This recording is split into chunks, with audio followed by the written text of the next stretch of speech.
ਵਾਹਿਗੁਰੂ ਸਾਹਿਬ ਜੀ। ਇੱਕ ਓੰਕਾਰ ਸਤਿਗੁਰ ਪ੍ਰਸਾਦ। ਸ੍ਰੀ ਨਾਨਕ ਅੰਗਦ ਗੁਰੂ ਅਮਰਦਾਸ ਪਦ ਬੰਦ। ਰਾਮਦਾਸ ਅਰਜਨ ਗੁਰੂ ਬਰ ਸ੍ਰੀ ਹਰਗੋਬਿੰਦ। ਹਰੀ ਰਾਏ ਹਰਿ ਕ੍ਰਿਸ਼ਨ ਗੁਰ ਤੇਗ ਬਹਾਦਰ ਚੰਦ। ਦਸਵੇਂ ਗੋਬਿੰਦ ਸਿੰਘ ਗੁਰੂ ਨਮੋ ਚਰਨ ਅਰਬਿੰਦ। ਜਿਸ ਮਹਿ ਅੰਮ੍ਰਿਤ ਗਿਆਨ ਹੈ ਮਾਣਕ ਭਗਤ ਵੈਰਾਗ। ਸ੍ਰੀ ਗੁਰੂ ਗ੍ਰੰਥ ਸਾਹਿਬ ਉद्धਤ ਬੰਦੋਂ ਕਰ ਅਨੁਰਾਗ। ਸ੍ਰੀ ਗੁਰ ਸ਼ਬਦ ਕਮਾਏ ਜਿਨ ਜੀਤੇ ਪੰਚ ਵਿਕਾਰ। ਤਿਨ ਸੰਤਨ ਕੋ ਬੰਦਨਾ ਸਿਰ ਚਰਨਨ ਪਰ ਧਾਰ। ਏਕ ਓੰਕਾਰਾ ਸਤਿਗੁਰੂ ਤੇ ਪ੍ਰਸਾਦ ਸਚ ਹੋਏ। ਵਾਹਿਗੁਰੂ ਜੀ ਕੀ ਫਤਿਹ। ਬਿਘਨ ਬਿਨਾਸਨ ਸੋਏ। ਵਾਹਿਗੁਰੂ ਜੀ ਕਾ ਖਾਲਸਾ ਵਾਹਿਗੁਰੂ ਜੀ ਕੀ ਫਤਿਹ। ਗਰੀਬ ਨਵਾਜ ਚਬਰ ਤਖਤ ਦੇ ਮਾਲਕ ਜੁਗੋ ਜੁਗ ਅਟਲ। ਧੰਨ ਧੰਨ ਸ੍ਰੀ ਗੁਰੂ ਗ੍ਰੰਥ ਸਾਹਿਬ ਜੀ ਮਹਾਰਾਜ। ਗੁਰੂ ਸਾਹਿਬ ਜੀ ਦੀ ਕਿਰਪਾ ਰਹਿਮਤ ਹੋਈ ਹੈ ਜੋ ਮਹਾਰਾਜ ਨੇ ਸ਼ਾਮ ਦੇ ਸਮੇਂ ਹਰ ਰੋਜ਼ ਦੀ ਤਰ੍ਹਾਂ ਸਤਸੰਗ ਘੜੀਆਂ ਬਖਸ਼ਿਸ਼ ਕੀਤੀਆਂ ਹਨ। ਆਓ ਇਤਿਹਾਸ ਦੀ ਕਥਾ ਦਾ ਸਮਾਂ ਹੈ। ਧੰਨ ਧੰਨ ਗੁਰੂ ਅੰਗਦ ਦੇ ਪਾਤਸ਼ਾਹ ਜੀ ਮਹਾਰਾਜ ਸਤਿਗੁਰੂ ਜੀ ਦੀ ਅੰਸ਼-ਵੰਸ਼ 12ਵੀਂ ਪੀੜ੍ਹੀ ਵਿੱਚੋਂ ਸਤਿਕਾਰਯੋਗ ਸ੍ਰੀਮਾਨ ਕਵੀ ਸੰਤ ਰੇਣ ਪ੍ਰੇਮ ਸਿੰਘ ਜੀ ਉਹਨਾਂ ਦੁਆਰਾ ਰਚਿਤ ਇਹ ਜੋ ਇਤਿਹਾਸਕ ਗ੍ਰੰਥ ਦਸਾਂ ਪਾਤਸ਼ਾਹੀਆਂ ਦਾ ਪਵਿੱਤਰ ਜੀਵਨ ਇਤਿਹਾਸ ਸ੍ਰੀ ਗੁਰਪੁਰਬ ਪ੍ਰਕਾਸ਼ ਗ੍ਰੰਥ, ਜਿਸ ਦੀ ਲੜੀਵਾਰ ਕਥਾ ਜੋ ਚੱਲ ਰਹੀ ਹੈ। ਲੜੀ ਤਹਿਤ ਪਹਿਲੇ ਮਹੱਲੇ ਧੰਨ ਗੁਰੂ ਨਾਨਕ ਦੇ ਪਾਤਸ਼ਾਹ ਜੀ ਦਾ ਜੀਵਨ ਪ੍ਰਸੰਗ ਕੱਲ ਆਪਾਂ 35ਵੇਂ ਘਰ ਦੇ ਪ੍ਰਸੰਗ ਸਰਵਣ ਕੀਤਾ, ਜਿਸ ਵਿੱਚ ਜੋ ਮਹਾਰਾਜ ਨੇ ਰਾਜੇ ਸ਼ਿਵਨਾਭ ਨੂੰ ਉਪਦੇਸ਼ ਦਿੰਦਿਆਂ ਕਿਹਾ ਕਿ ਮਨ ਦੀ ਪਵਿੱਤਰਤਾ ਸ਼ੁੱਧ ਧਰਮ ਮਨ ਨੂੰ ਰੋਕਣ ਵਾਸਤੇ ਦੋ ਮਾਰਗ ਨੇ। ਇੱਕ ਕਾਸ਼ਟ ਯੋਗ ਹੈ, ਇੱਕ ਭਗਤੀ ਯੋਗ ਹੈ। ਕਾਸ਼ਟ ਯੋਗ ਬਾਰੇ ਉਸਨੇ ਵਿਸਥਾਰ ਨਾਲ ਪੁੱਛਿਆ ਤੇ ਮਹਾਰਾਜ ਕਹਿੰਦੇ ਹਠ ਯੋਗ ਜਿਹੜਾ ਹੈ ਇਸ ਦੇ 8 ਅੰਗ ਨੇ। ਉਹਨਾਂ ਵਿੱਚ ਫਿਰ ਸਾਰਾ ਮਹਾਰਾਜ ਦੱਸ ਰਹੇ ਆ ਕਿ ਪਹਿਲਾ ਜਿਹੜਾ ਯਮ ਹੈ, ਦੂਜਾ ਨੇਮ ਹੈ। ਤੇ ਮਹਾਰਾਜ ਕਹਿੰਦੇ ਜਿਹੜੇ ਨੇਮ ਦੇ ਲੱਛਣ ਨੇ ਉਹ ਸਾਰੇ ਫਿਰ ਵਿਸਥਾਰ ਨਾਲ ਦੱਸੇ। ਜਿਵੇਂ 34ਵੇਂ ਘਰ ਵਿੱਚ ਯਮ ਦੇ ਸਾਰੇ ਲੱਛਣ ਕੀ ਹੁੰਦੇ ਆ, ਯਮ ਫਿਰ ਨੇਮ। ਨੇਮ ਦੇ ਵਿੱਚ ਗੁਰੂ ਮਹਾਰਾਜ ਕਹਿੰਦੇ ਸਭ ਤੋਂ ਪਹਿਲਾਂ ਤਪ ਹੈ। ਤਪ ਵੀ 3 ਪ੍ਰਕਾਰ ਦਾ ਹੈ, ਰਜੋ ਤਮੋ ਸਤੋ। ਇਸ ਤਰ੍ਹਾਂ ਮੈਂ ਆਪਣੇ ਇੰਦਰੀਆਂ ਨੂੰ ਰੋਕ ਕੇ ਰੱਖਣਾ, ਬਿਰਤੀ ਨੂੰ ਟਿਕਾਉਣਾ। ਫਿਰ ਨੇਮ ਦਾ ਜਿਹੜਾ ਦੂਜਾ ਲੱਖਣ ਹੈ ਉਹ ਦੂਸਰਾ ਨੇਮ ਹੈ ਸੰਤੋਖ। ਇਹ ਵੀ ਜਿਹੜਾ ਹੈ ਜਥਾ ਲਾਭ ਤਥਾ ਸੰਤੋਖ ਵਾਲੀ ਬਾਤ ਹੈ ਕਿ ਮਨ ਦੇ ਵਿੱਚ ਸੰਤੋਖ ਧਾਰਨ ਕਰਨਾ। 2 ਤਰ੍ਹਾਂ ਦਾ ਮਨ ਕਰਕੇ ਵੀ ਹੈ ਔਰ ਭਾਈ ਤਨ ਕਰਕੇ ਵੀ ਹੈ। ਫਿਰ ਤੀਜਾ ਹੈ ਆਸਤਕ ਬੁੱਧ ਰੱਖਣੀ। ਇਹ ਹੈ ਗੁਰੂ ਮਹਾਰਾਜ ਦੇ ਬਚਨ ਤੇ ਜੋ ਆਪਣਾ ਇਸ਼ਟ ਗੁਰੂਆਂ ਦੇ ਬਚਨ ਤੇ ਦ੍ਰਿੜ ਭਰੋਸਾ। ਚੌਥਾ ਨੇਮ ਹੈ ਦਾਨ। ਇਹ ਵੀ 3 ਤਰ੍ਹਾਂ ਦਾ ਰਜੋ ਤਮੋ ਸਤੋ। ਇਹ ਇਸ ਪ੍ਰਕਾਰ ਜੋ ਭਾਈ ਮਨ ਵਿੱਚ ਧਾਰ ਲੈਂਦਾ ਹੈ, ਤੋ ਇਹ ਸਾਰੇ ਮਹਾਰਾਜ ਨੇ ਪੰਜਵਾਂ ਜਿਹੜਾ ਹੈ ਮਨ ਕਰਕੇ ਪੂਜਾ ਕਰਨੀ। ਛੇਵਾਂ ਨੇਮ ਹੈ ਗੁਰੂ ਦੇ ਸ਼ਬਦ ਦੇ ਅਨੁਸਾਰ ਹੋਣਾ ਤੇ ਕੋਈ ਦੰਭ ਵੀ ਨਹੀਂ ਰੱਖਣਾ ਹੈ। ਸੱਤਵਾਂ ਜਿਹੜਾ ਪੜ੍ਹਨ ਸੁਣਨ ਦੀ ਰੀਤੀ ਹੈ ਪ੍ਰੇਮ ਸਹਿਤ। ਅੱਠਵਾਂ ਸ਼ਾਂਤ ਕੀ ਬਿਰਤ ਰੱਖਣੀ। ਨੌਵਾਂ ਨੇਮ ਹੈ ਜੋ ਪਾਠ ਕਰਨਾ ਹੈ ਉਸ ਸਮੇਂ ਹੋਰ ਨਹੀਂ। 10ਵਾਂ ਜਿਹੜਾ ਬ੍ਰਹਮ ਹੋਮ ਤੇ ਦੂਜਾ ਗਿਆਨ ਦਾ।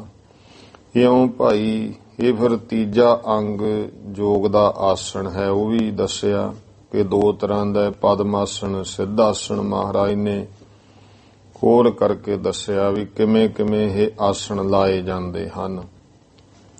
ਫੇਰ ਹੈ ਜਿਹੜਾ ਚੌਥਾ ਹੈ ਪ੍ਰਾਣਾਯਾਮ। ਪ੍ਰਾਣਾਯਾਮ ਪੂਰਕ ਕੁੰਭਕ ਰੇਚਕ, ਪ੍ਰਾਣ ਚਾੜਨੇ ਟਿਕਾਉਣੇ ਉਤਾਰਨੇ ਤੇ ਕਿਵੇਂ ਕਿਵੇਂ ਉਹਦੇ ਵਿੱਚ ਫਿਰ ਜਾਪ ਕਰਨਾ ਹੈ, ਉਹ ਸਾਰਾ ਦੱਸਿਆ ਕਿ ਧਿਆਨ ਧਰਨਾ। ਪੰਜਵਾਂ ਅੰਗ ਹੈ ਪ੍ਰਤਿਹਾਰ ਤੇ ਇਹਨੂੰ ਵੀ 2 ਤਰ੍ਹਾਂ ਦਾ। ਇੰਦਰੀਆਂ ਨੂੰ ਸੁਧਾਰਨਾ ਗਿਆਨ ਦੁਆਰਾ, ਬਾਹਰਮੁਖੀ ਬਿਰਤੀ ਨੂੰ ਅੰਦਰ ਟਿਕਾਉਣਾ। ਇਹ ਸਾਰਾ ਕੁਝ ਗੁਰੂ ਪਾਤਸ਼ਾਹ ਮਹਾਰਾਜ ਨੇ ਫਿਰ ਦੱਸਿਆ। ਛੇਵਾਂ ਯੋਗ ਦਾ ਅੰਗ ਹੈ ਧਾਰਨਾ। ਸੰਕਲਪ ਜਿਹੜੇ ਹਨ ਉਹਨਾਂ ਨੂੰ ਹੌਲੀ ਹੌਲੀ ਬਾਹਰ ਹਟਾਉਣਾ। 7ਵਾਂ ਅੰਗ ਹੈ ਧਿਆਨ। ਇਹ ਵੀ 2 ਪ੍ਰਕਾਰ ਦਾ, ਇੱਕ ਬਾਹਰਮੁਖੀ ਮੂਰਤ ਦਾ ਧਿਆਨ ਹੈ, ਇੱਕ ਭਾਈ ਸ਼ਬਦ ਉਪਦੇਸ਼ ਵਿੱਚ ਧਿਆਨ ਅੰਤਰੀਵ ਹੈ।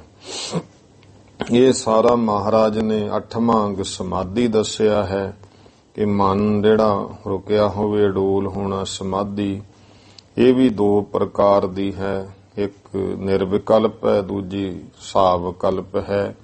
ਇੱਕ ਤਾਂ ਹੁੰਦੀ ਹੈ ਸਾਵਕਲਪ, ਮਹਾਰਾਜ ਜੀ ਕਹਿੰਦੇ ਵੀ ਜਿਹਦੇ ਧਿਆਨ ਵਿੱਚ ਬੈਠਾ ਹੈ ਉਹਦਾ ਸਰੂਪ ਵੱਖ ਜਾਣਨਾ, ਜੋ ਆਪਣਾ ਹੈ ਜਿਵੇਂ ਧਿਆਤਾ ਧਿਆਨ ਤੇ ਧਿਆਨ ਧਰਨ ਵਾਲੇ ਨੇ ਆਪਣੇ ਆਪ ਨੂੰ ਵੱਖ ਜਾਣਨਾ, ਤੇ ਇਹ ਸਾਵਕਲਪ ਹੈ ਜੋਗੀ ਕਹਿੰਦੇ ਹਨ।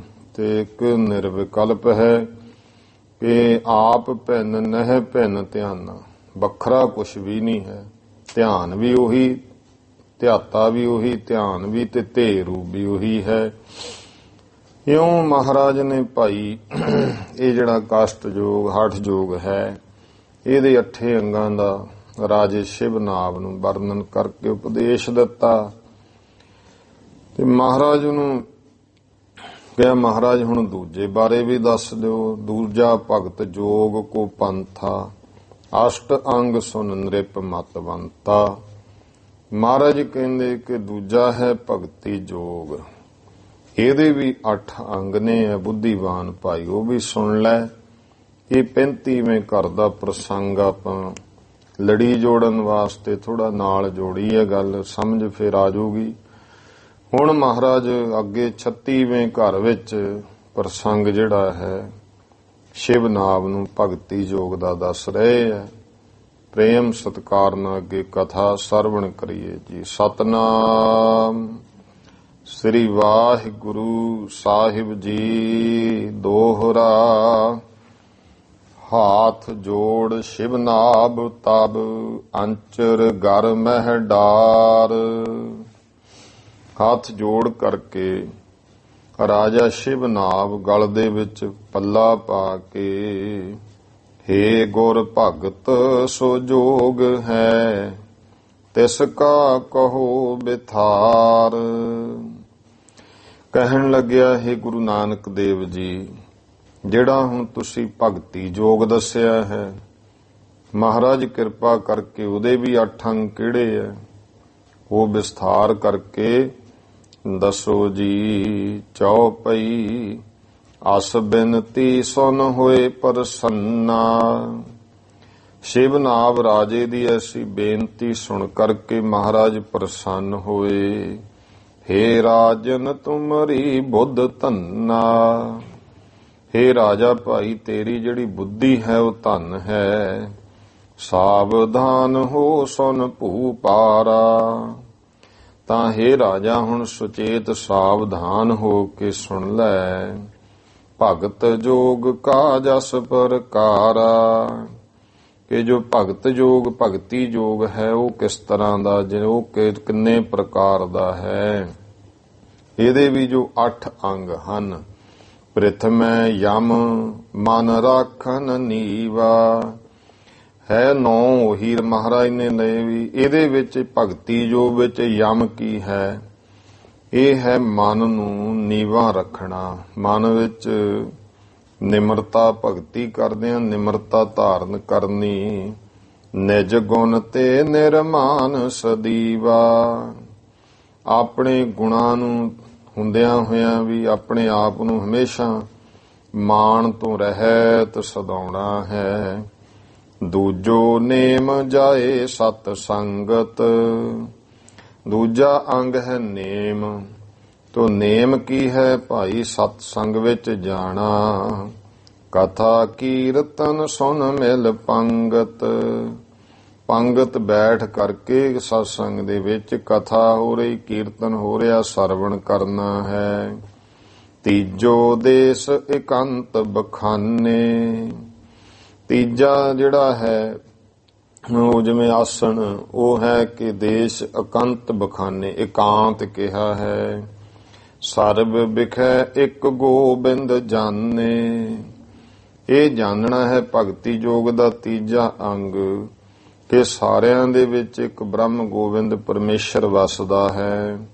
ਔਰ ਦੂਸਰਾ ਲਖਈ ਨਾਹੀ, ਹੋਰ ਕੋਈ ਦੂਜਾ ਨਹੀਂ ਜਾਣਨਾ ਹੈ। ਏਕੋ ਵਿਆਪਕ ਸਭ ਘਟ ਮਾਹੇ, ਇੱਕੋ ਹੀ ਸਾਰਿਆਂ ਘਟਾਂ ਦੇ ਵਿੱਚ ਬ੍ਰਹਮ ਵਿਆਪਕ ਹੈ। ਚੌਥੋ ਆਸਨ ਸਮਝੋ ਚਿੱਤ, ਇਸ ਤਰ੍ਹਾਂ ਭਾਈ ਚੌਥਾ ਆਸਣ ਜਿਹੜਾ ਹੈ ਇਹ ਸਚਿਤ ਵਿੱਚ ਸਮਝਣਾ ਹੈ। ਕਰਹਿ ਗੋਬਿੰਦ ਵਿਖੈ ਥਿਤ ਬ੍ਰਿਤ, ਕਿ ਭਾਈ ਆਪਣੀ ਜਿਹੜੀ ਬਿਰਤੀ ਹੈ ਉਹ ਗੋਬਿੰਦ ਦੇ ਵਿੱਚ ਪਰਮੇਸ਼ਰ ਵਿੱਚ ਟਿਕਾਉਣੀ ਹੈ। ਪੰਚਮ ਪ੍ਰਾਣਾਯਾਮੰ ਚੀਨ, ਜਿਹੜਾ ਪੰਜਵਾਂ ਪ੍ਰਾਣਾਯਾਮ ਹੈ ਉਹ ਜਾਣੋ। ਪੂਰਕ ਕੁੰਭ ਕਰੇ ਚਕਤੀਨ, ਜਿਵੇਂ ਹਠ ਯੋਗ ਵਿੱਚ ਵੀ ਪੂਰਕ ਕੁੰਭ ਕਰੇਚਕ ਹੈ, ਪ੍ਰਾਣ ਚਾੜਨੇ ਟਿਕਾਉਣੇ ਉਤਾਰਨੇ 3। ਦੋਹਰਾ ਪੂਰਕ ਗੁਰ ਕੇ ਬਚਨ ਸੁਨ, ਸਭੈ ਕਰਖ ਕਰ ਲੇ। ਤੋ ਚੜਾਉਣਾ ਕੀ ਹੈ, ਕਰਖ ਖਿੱਚਣਾ, ਪੂਰਕ ਕਰਨਾ। ਇਹ ਹੈ ਭਾਈ ਭਗਤੀ ਯੋਗ ਵਿੱਚ ਪੂਰਕ ਗੁਰ ਕੇ ਬਚਨ ਸੁਣ, ਗੁਰੂ ਸਾਹਿਬ ਜੀ ਦੇ ਬਚਨਾਂ ਨੂੰ ਸੁਣ ਕਰਕੇ ਸਭੈ ਕਰਖ ਕਰਦੇ, ਸਾਰੇ ਖਿੱਚ ਕੇ ਅੰਤਰੀਵ ਕਰ ਲੈਣੇ ਹਨ। ਬਚਨ ਸੁਨ ਸਮਝੀ ਵਸਤ, ਜੋ ਹਿਰਦੈ ਸਦਾ ਥਿਰ ਕੇ। ਬਚਨਾਂ ਨੂੰ ਸੁਣ ਕਰਕੇ ਫਿਰ ਉਹਨੂੰ ਭਾਈ ਹਰ ਵਸਤੂ ਨੂੰ, ਤਤ ਵਸਤੂ ਨੂੰ ਸਮਝਣਾ, ਇਉਂ ਹਿਰਦੇ ਵਿੱਚ ਉਹਨਾਂ ਨੂੰ ਹਮੇਸ਼ਾ ਲਈ ਟਿਕਾ ਲੈਣਾ ਹੈ। ਇਹ ਕੁੰਭਕ ਕਰਨਾ ਹੈ। ਚੌਪਈ ਕਰ ਅਭਿਆਸ ਨ ਤਹਿ ਪਰ ਹਰੈ, ਇਹ ਅਭਿਆਸ ਕਰਨਾ, ਜੀਵਨ ਚ ਕਮਾਈ ਕਰਨੀ ਹੈ, ਬਚਨਾਂ ਨੂੰ ਤਿਆਗਣਾ ਨਹੀਂ ਹੈ। ਸਦ ਠਹਿਰਾਵਨ ਮਨ ਮਹਿ ਕਰੈ, ਹਮੇਸ਼ਾ ਮਨ ਦੇ ਵਿੱਚ ਰੋਕਣਾ ਕਰਨੇ ਹੈ, ਭਾਵ ਬਚਨਾਂ ਨੂੰ ਬਸਾਉਣਾ ਹੈ। ਕੁੰਭਕ ਦੂਜੋ ਇਸੀ ਪ੍ਰਕਾਰਾ, ਇਹ ਜਾਣੋ ਭਾਈ ਇਹ ਗੁਰੂ ਮਹਾਰਾਜ ਦੇ ਭਗਤੀ ਯੋਗ ਦਾ ਪ੍ਰਾਣਾਯਾਮ ਦਾ ਕੁੰਭਕ ਰੂਪ ਹੈ। ਇਹ ਦੂਜੇ ਤਰ੍ਹਾਂ ਦਾ ਕੁੰਭ ਕਿਸ ਤਰ੍ਹਾਂ ਦਾ ਹੈ ਗੁਰੂ ਘਰ ਦੇ ਵਿੱਚ। ਤੀਜੋ ਰੇਚਕ ਕਰੋ ਉਚਾਰਾ, ਤੀਜਾ ਹੈ ਰੇਚਕ, ਜਿਵੇਂ ਪ੍ਰਾਣਾਂ ਨੂੰ ਫਿਰ ਲਾਉਣਾ, ਬਾਹਰ ਕੱਢਣਾ। ਇਹ ਭਾਈ ਕੀ ਹੈ, ਮਹਾਰਾਜ ਕਹਿੰਦੇ ਉਚਾਰਨ ਕਰਦੇ ਹਾਂ। ਸਤਿਗੁਰ ਬਚਨ ਜੋ ਤਜਨਾ ਕਹਾ, ਇਹ ਹੈ ਭਾਈ ਜੋ ਗੁਰੂ ਸਾਹਿਬ ਨੇ ਆਪਣੇ ਬਚਨਾਂ ਵਿੱਚ, ਉਪਦੇਸ਼ ਵਿੱਚ ਸਾਨੂੰ ਜੋ ਬਾਤ ਤਿਆਗਣ ਵਾਸਤੇ ਕਹੀ ਹੈ ਕਿ ਔਗਣਾਂ ਨੂੰ ਤਿਆਗਣਾ ਹੈ, ਇਹ ਜੋ ਸਾਨੂੰ ਛੱਡਣ ਵਾਸਤੇ ਕਿਹਾ। ਤਹਿ ਤਜ ਦੇ ਹੋਤ ਸੁਖ ਮਹਾ, ਉਹਨੂੰ ਛੱਡ ਦੇਣਾ ਹੈ। ਇਹਦੇ ਨਾਲ ਭਾਈ ਬਹੁਤ ਵੱਡਾ ਸੁਖ ਪ੍ਰਾਪਤ ਹੁੰਦਾ ਹੈ। ਖਸਟਮ ਧਿਆਨ ਅੰਗ ਸੁਨ ਜੈਸੇ, ਛੇਵਾਂ ਅੰਗ ਹੈ ਜੋ ਧਿਆਨ, ਉਹ ਕੀ ਹੈ ਉਹ ਵੀ ਭਾਈ ਇਸ ਤਰ੍ਹਾਂ ਸੁਣ ਲਓ। ਪੜਨ ਸੁਨਨ ਗੁਰ ਬਚ ਜਬ ਬੈਸੇ, ਜਦੋਂ ਭਾਈ ਗੁਰੂ ਦੇ ਬਚਨ ਜਿਹੜੇ ਹੈ ਪੜਨ ਸੁਣਨ ਵਾਸਤੇ ਬੈਠੀਏ, ਜਿਹੜਾ ਚਾਹੇ ਬਾਣੀ ਪੜ੍ਹਦੇ ਹਾਂ ਚਾਹੇ ਭਾਈ ਸੁਣਦੇ ਹਾਂ, ਜਦੋਂ ਵੀ ਆਪਾਂ ਬੈਠਦੇ ਹਾਂ ਤਾਂ ਉਸ ਸਮੇਂ ਸ਼ਬਦ ਅਰਥ ਮਹਿ ਰਾਖੈ ਧਿਆਨਾ, ਸ਼ਬਦ ਦੇ ਅਰਥਾਂ ਵਿੱਚ ਧਿਆਨ ਰੱਖਣਾ ਹੈ, ਇਹ ਜ਼ਰੂਰੀ ਹੈ। ਹੁਣ ਬਹੁਤ ਵਾਰੀ ਬੜੀ ਜਗ੍ਹਾ ਕਹਿੰਦੇ ਵੀ ਅਰਥਾਂ ਸਿੱਧੀ ਸਿੱਧੀ ਗੁਰਬਾਣੀ ਸ਼ਹਿਰਾਂ ਵਿੱਚ ਬਹੁਤਾ ਹੈ। ਤੁਸੀਂ ਦੇਖੋ ਜਿਹੜਾ ਇਸ ਤਰ੍ਹਾਂ ਦੇ ਹੁੰਦਾ ਜ਼ਿਆਦਾ ਵੀ ਕੀਰਤਨ ਦੀਵਾਨ ਹੁੰਦੇ ਨੇ, ਉਹਦੇ ਵਿੱਚ ਕੀਰਤਨ ਜਥੇ ਤਾਂ ਹੋਣਗੇ 10-12, ਪਰ ਕਥਾਵਾਚਕ ਮਸਾਂ ਇੱਕ ਅੱਧਾ ਕੋਈ ਬੁਲਾਉਣਾ ਹੁੰਦਾ, ਇੱਕ ਉਹ ਵੀ ਥੋੜਾ ਜਿਹਾ ਟਾਈਮ ਦੇਣਾ ਉਹਨੂੰ, ਤੇ ਉੱਪਰ ਸੰਗੀਤ ਤੇ ਬਹੁਤ ਸਿਰ ਮਾਰਦੇ ਆ, ਕਿਉਂਕਿ ਕਥਾ ਵਾਲੇ ਨੇ ਸਾਰੀ ਗੱਲ ਖੋਲ ਕੇ ਦੱਸਣੀ ਹੁੰਦੀ ਹੈ। ਫਿਰ ਉਹ ਸਾਡੇ ਔਗਣ ਤਾਂ ਪਰਦਾ ਫੋਲਦੇ ਆ। ਜਦੋਂ ਕਥਾ ਵੀ ਦੱਸੇ ਮਹਾਰਾਜ ਭਾਈ ਐਂ ਕਹਿੰਦੇ ਆਪਾਂ ਕੀ ਕਰਦੇ ਆ, ਦੇਖੋ ਮਹਾਰਾਜ ਆ ਕਹਿ ਰਹੇ ਆਪਾਂ ਕੀ ਕਰ ਰਹੇ, ਫਿਰ ਉਹ ਸਾਡਾ ਨਕਸ਼ਾ ਜਾਂ ਅੰਦਰਲਾ ਸਾਡੇ ਸਾਹਮਣੇ ਜਦੋਂ ਆਉਣਾ ਸ਼ੁਰੂ ਹੁੰਦਾ ਫਿਰ ਕਹਿੰਦੇ ਨਹੀਂ ਇਹ ਨਹੀਂ ਠੀਕ, ਇਹ ਅੰਦਰ ਸਾਡੇ ਪੜਦੇ ਨਾ ਕੋਈ ਫੋਲੇ। ਇਸ ਕਰਕੇ ਹੁਣ ਗੁਰੂ ਸਾਹਿਬ ਕਹਿੰਦੇ ਭਾਈ ਬਾਣੀ ਪੜ੍ਹਦੇ ਹੋ ਚਾਹੇ ਸੁਣਦੇ ਹੋ, ਫਾਇਦਾ ਦੇ ਗੁਰੂ ਦੇ ਉਪਦੇਸ਼ ਸ਼ਬਦ ਜੋ ਸਿੱਖਿਆ ਦੇ ਰਿਹਾ ਉਹਦੇ ਵਿੱਚ ਧਿਆਨ ਰੱਖਣਾ ਹੈ। ਸ਼ਬਦ ਅਰਥ ਮਹਿ ਰਾਖੈ ਧਿਆਨਾ, ਸ਼ਬਦ ਦੇ ਅਰਥ ਵਿੱਚ ਧਿਆਨ ਰੱਖਣਾ ਹੈ। ਫੁਰਨ ਨ ਦੇਹ ਸੰਕਲਪ ਆਪਾਨਾ, ਜਿਹੜਾ ਕੋਈ ਭਾਈ ਮਨ ਵਿੱਚ ਸੰਕਲਪ ਹੈ ਉਹਨੂੰ ਫੁਰਨ ਨਹੀਂ ਦੇਣਾ ਹੈ। ਸਪਤਮ ਅਹਿ ਧਾਰਨਾ ਅੰਗਾ, ਸੱਤਵਾਂ ਜਿਹੜਾ ਹੈ ਅੰਗ ਹੈ ਭਗਤੀ ਯੋਗ ਦਾ, ਉਹ ਵੀ ਜਿਵੇਂ ਕਸ਼ਟ ਯੋਗ ਦਾ ਧਾਰਨਾ ਅੰਗ ਹੈ, ਭਗਤੀ ਯੋਗ ਦਾ ਵੀ ਹੈ। ਤਹਿ ਸਰੂਪ ਸੁਨੀਏ ਰੁਚ ਸੰਗਾ, ਉਹਦਾ ਸਰੂਪ ਵੀ ਭਾਈ ਰੁਚੀ ਸਹਿਤ ਪ੍ਰੇਮ ਨਾਲ ਸਰਵਣ ਕਰ ਲੈ। ਮਨ ਸੰਕਲਪ ਵਿਖੇ ਜੇ ਜਾਵੇ, ਮਹਾਰਾਜ ਕਹਿੰਦੇ ਭਾਈ ਜਿਹੜਾ ਜੇ ਮਨ ਕਿਸੇ ਸੰਕਲਪਾਂ ਫੁਰਨਿਆਂ ਵਿੱਚ ਨੂੰ ਭਜਦਾ ਹੈ, ਪੁਨ ਤਹਿ ਰੋਕ ਸ਼ਬਦ ਮਹਿ ਲਾਵੇ, ਇਹਨੂੰ ਫਿਰ ਰੋਕ ਕੇ ਗੁਰੂ ਦੇ ਸ਼ਬਦ ਉਪਦੇਸ਼ ਵਿੱਚ ਲਾਉਣਾ ਹੈ। ਜਬ ਮਨ ਟਿਕਿਓ ਘਟੀ ਦੋ ਚਾਰਾ, ਇਉਂ ਜਦੋਂ ਸ਼ਬਦ ਵਿੱਚ ਜੁੜ ਕਰਕੇ ਜਦੋਂ ਮਨ ਘੜੀ 2-4 ਘੜੀਆਂ ਟਿਕ ਜਾਵੇ, ਤਹਿ ਕੋ ਨਾਮ ਸਮਾਧ ਉਚਾਰਾ, ਇਸ ਨੂੰ ਹੀ ਗੁਰੂ ਮਤ ਭਗਤੀ ਮਤ ਵਿੱਚ ਭਾਈ ਸਮਾਧੀ ਕਿਹਾ ਹੈ। ਸ਼ਬਦ ਵਿਖੈ ਜਬ ਲੱਗੀ ਸਮਾਧ, ਇਹ 8ਵਾਂ ਅੰਗ ਹੈ ਨਾ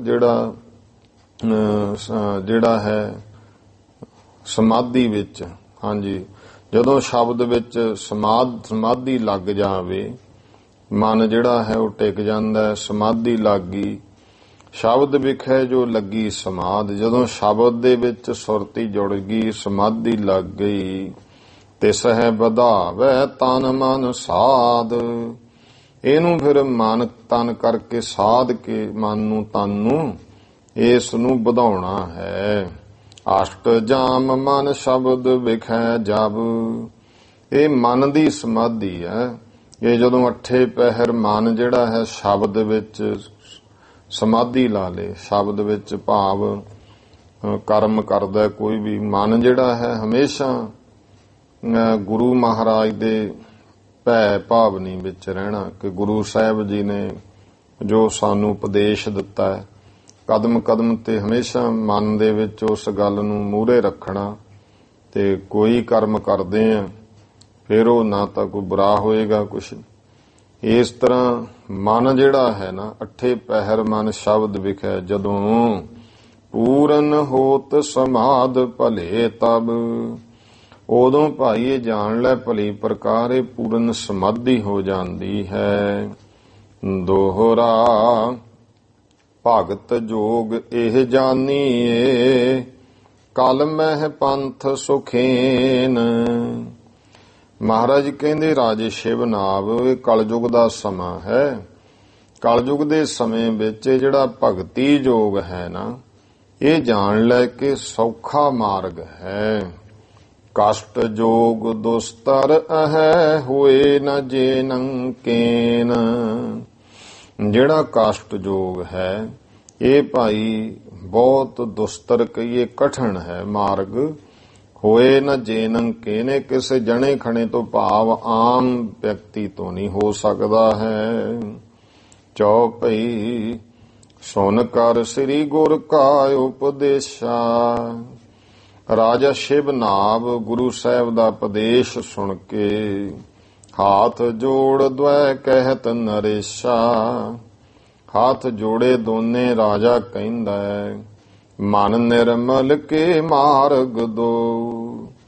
ਇਹ ਮਹਾਰਾਜ ਹੁਣ ਦੋਨੇ ਮਾਰਗ ਤੁਸੀਂ ਦੱਸਦੇ ਜੋ ਮਨ ਨੂੰ ਨਿਰਮਲ ਕਰਨ ਵਾਲੇ ਨੇ। ਕਰਨਾ ਕਰ ਬਖਸ਼ੋ ਦੁੱਖ ਖੋ। ਮਹਾਰਾਜ ਮੈਨੂੰ ਕਿਰਪਾ ਕਰਕੇ ਦੋਵੇਂ ਹੀ ਮਾਰਗਾਂ ਦੀ ਸੋਝੀ ਬਖਸ਼ੋ, ਮੇਰੇ ਦੁੱਖਾਂ ਦਾ ਨਾਸ਼ ਕਰੋ। ਕਰੋ ਸਰਬ ਜਹ ਦੇਸ ਨਿਹਾਲਾ। ਤੇ ਮਹਾਰਾਜਾ ਸਾਰੇ ਮੇਰੇ ਦੇਸ਼ ਨੂੰ ਤੁਸੀਂ ਨਿਹਾਲ ਕਰੋ। ਤੁਮ ਸਮਾਨ ਨਹਿ ਆਨ ਕਿਰਪਾਲਾ। ਤੁਹਾਡੇ ਵਰਗਾ ਕੋਈ ਹੋਰ ਕਿਰਪਾਲੂ ਦਾਤਾ ਨਹੀਂ ਹੈ। ਹਮ ਕੋ ਅਬ ਕਿਰਤਾਰਥ ਕੀਜੈ। ਹੁਣ ਮਹਾਰਾਜ ਕਿਰਪਾ ਕਰੋ, ਸਾਨੂੰ ਕਿਰਤਾਰਥ ਕਰੋ, ਸਾਡੀ ਕਲਿਆਣਤਾ ਕਰੋ। ਸਰਬ ਦੇਸ਼ ਉਪਦੇਸ਼ਹਿ ਦੀਜੈ। ਸਾਰੇ ਉਪਦੇਸ਼ ਦੇਸ਼ ਨੂੰ ਮਹਾਰਾਜ ਆਪਣਾ ਗੁਰਮਤਿ ਉਪਦੇਸ਼ ਬਖਸ਼ੋ। ਪ੍ਰੇਮ ਬਿਨੈ ਸਨ ਬਾਣੀ ਸੁਣ ਕੈ। ਪ੍ਰੇਮ ਵਿੱਚ ਭਿੱਜੀ ਹੋਈ ਇਹ ਬੇਨਤੀ ਸੁਣ ਕੇ ਪਗ ਪਾਹੁਲ ਦੀਨੀ ਸਿੱਖ ਗੁਣ ਕੈ। ਉਹਨੂੰ ਸਿੱਖ ਵਿਚਾਰ ਕਰਕੇ ਫਿਰ ਮਹਾਰਾਜ ਨੇ ਭਾਈ ਚਰਨਾਂ ਦੀ ਪਾਹੁਲ ਦਿੱਤੀ। ਧਰਮਸਾਲ ਮਹਿਕੀਨ ਬਸੇਰਾ। ਉਸ ਧਰਮਸਾਲ ਵਿੱਚ ਮਹਾਰਾਜ ਨੇ ਵਾਸਾ ਕੀਤਾ। ਸਰਬ ਦੇਸ਼ ਹੋਵਤ ਭਾਚੇਰਾ। ਸਾਰਾ ਦੇਸ਼ ਮਾਲਕ ਸਤਿਗੁਰੂ ਜੀ ਦਾ ਚੇਰਾ ਬਣਿਆ, ਦਾਸ ਬਣੇ, ਸੇਵਕ ਬਣੇ। ਦੇਖੋ ਸ੍ਰੀਲੰਕਾ ਸੰਗਲਾਦੀਪ ਵਿੱਚ ਵੀ ਗੁਰੂ ਨਾਨਕ ਦੇ ਪਾਤਸ਼ਾਹ ਨੇ ਆਪਣੀ ਸਿੱਖੀ ਫੈਲਾਈ। ਉੱਥੋਂ ਦੇ ਰਾਜੇ ਤੇ ਕੀ ਪਰਜਾ ਕੀ ਸਾਰੇ ਗੁਰੂ ਨਾਨਕ ਦੇਵ ਜੀ ਦੇ ਸਿੱਖ ਬਣੇ। ਬਹੁਤ ਸਿੱਖੀ ਹੈ ਜਿਹੜੀ ਅਸੀਂ ਗੁਰਮੁਖੋ ਕਿਸੇ ਨਾ ਕਿਸੇ ਤਰ੍ਹਾਂ ਉਹਨੂੰ ਸੰਕੋਚਿਆ ਹੀ ਹੈ। ਆਪਾਂ ਉਹ ਕਹਿੰਦੇ ਸਿੱਖ ਬਹੁਤ, ਇਹ ਤਾਂ ਜਿਹੜੇ ਹੁਣ ਪੰਜਾਬ ਦੇ ਸਿੱਖ ਹੈ ਉਹ ਤਾਂ ਜਗ੍ਹਾ ਜਗ੍ਹਾ ਗਏ ਹੈ, ਪਰ ਬਾਹਰ ਦੇ ਜਿਹੜੇ ਹੋਰ ਸਿੱਖ ਬਣੇ ਹੋਏ ਸੀ ਉਹ ਅੱਗੇ ਵਿਸਥਾਰ ਨਹੀਂ ਹੋਇਆ। ਗੁਰੂ ਪਾਤਸ਼ਾਹ ਮਹਾਰਾਜ ਦੇ ਸਾਰਾ ਦੇਸ਼ ਸੇਵਕ ਬਣਿਆ। ਭੂਪਤ ਯੋਗ ਦੇਨ ਕੇ ਕਾਜਾ। ਰਾਜੇ ਨੂੰ ਇਹ ਯੋਗ ਜਿਹੜਾ ਹੈ ਦੇਣ ਦੇ ਵਾਸਤੇ ਪ੍ਰਾਣ ਸੰਗਲੀ ਗ੍ਰੰਥ ਸੋ ਸਾਜਾ। ਉੱਥੇ ਇੱਕ ਗ੍ਰੰਥ ਰਚਿਆ ਗਿਆ, ਉਹਦਾ ਨਾਮ ਪ੍ਰਾਣ ਸੰਗਲੀ ਸੀ, ਜੋ ਸਾਰਾ ਲਿਖਵਾਇਆ ਹੈ। 113 ਧਿਆਏ ਬਖਾਨੇ।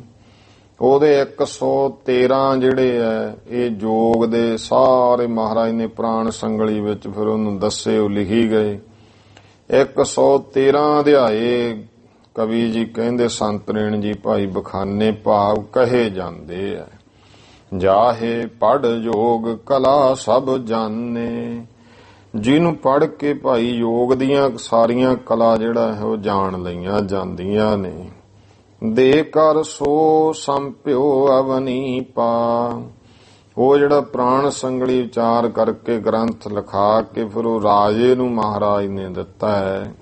ਬੋਲੇ ਪੁਨ ਬੇਦੀ ਕੁਲ ਦੀਪਾ।